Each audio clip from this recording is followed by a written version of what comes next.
ম্যাচের আগেই ফলাফল ফাঁস, চেন্নাই নাকি রাজস্থান। আইপিএল এর 61তম ম্যাচে কোন দল জিতবে? ভবিষ্যৎবাণী করল জ্যোতিষী বিড়াল। চেন্নাই নাকি রাজস্থান, আইপিএল এর 61তম ম্যাচে কোন দল জিতবে তা নিশ্চয়ই আগেভাগে বলে দেওয়া সম্ভব নয়। তবে এবার সেই কঠিন কাজটি করে দেখাবে অ্যাকিলস নামের একটি বিড়াল। আইপিএল এর 61তম ম্যাচের আগেই ফলাফল নিয়ে ভবিষ্যৎবাণী করবে অ্যাকিলস। এই জন্য তাকে দেওয়া হয়েছে বিশেষ প্রশিক্ষণ। 2010 বিশ্বকাপে অক্টোপাস পলের কথা নিশ্চয়ই মনে আছে অনেকের। একের পর এক চমকপ্রদ ভবিষ্যৎবাণী করে দক্ষিণ আফ্রিকা বিশ্বকাপে ভিন্ন এক রোমাঞ্চ ছড়িয়েছিল পল। স্পেন যে 2010 সালে বিশ্বকাপ জয় করবে তা আগেভাগেই জানিয়ে দিয়েছিল অক্টোপাসটি। শুক্রবার আইপিএল 2024 আছে। আইপিএল 2024-এর 17তম আসরে জয় তুলতে প্রস্তুত সাদা রঙের বিড়ালটি। দবদবে সাদা নীল চোখের বিড়ালটির নাম অ্যাকিলস। নিবিড় যত্ন আর ভালোবাসায় অ্যাকিলসের বেড়ে ওঠা বিশ্বের অন্যতম সেরা প্রাণী জাদুঘর সেন্ট পিটার্সবার্গের হামিটেজে। শালিক দুটি নিয়ে জন্মায় অ্যাকিলসের।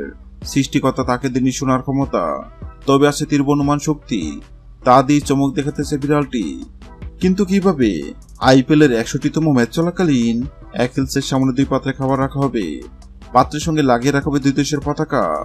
অ্যাকিল যে পাত্রের খাবার খাবে বোঝা যাবে ওই দিন ওই ম্যাচে বিজয়ী হবে পাত্রের সঙ্গে রাখা যে দেশের পতাকা আছে দেশটি। গত 22 মাস শুরু হয়েছে আইপিএল এর 17তম আসর। আসরের 61তম ম্যাচে কোন দল জিতবে? সেক্ষেত্রে অ্যাকিলস নামক বিড়ালের সামনে চেন্নাই ও রাজস্থান নামক 2 পাত্রে খাবার রাখা হয়। অবাক করার বিষয় হলো সবাই ভেবে নিয়েছিল বিড়ালটি হয়তো রাজস্থান নামক পাত্রে খাবার খাবে, কেননা রাজস্থান অনেক শক্তিশালী দল এবং সবাই ধরে নিছে এবার আইপিএল এর শিরোপা জিতবে রাজস্থান। কিন্তু সবার ধারণা ভুল প্রমাণ করে অ্যাকিলস নামক বিড়ালটি চেন্নাই নামক পাত্র থেকে খাবার খায়। অ্যাকিলস নামক বিড়ালের এমন কাণ্ডে অবাক হয়েছিল অনেকেই, কেননা বর্তমানে চেন্নাই দুর্দান্ত ফর্মে আছে। এবার দেখার পালা অ্যাকিলস নামক বিড়ালের ভবিষ্যৎবাণী সত্য হয় কিনা।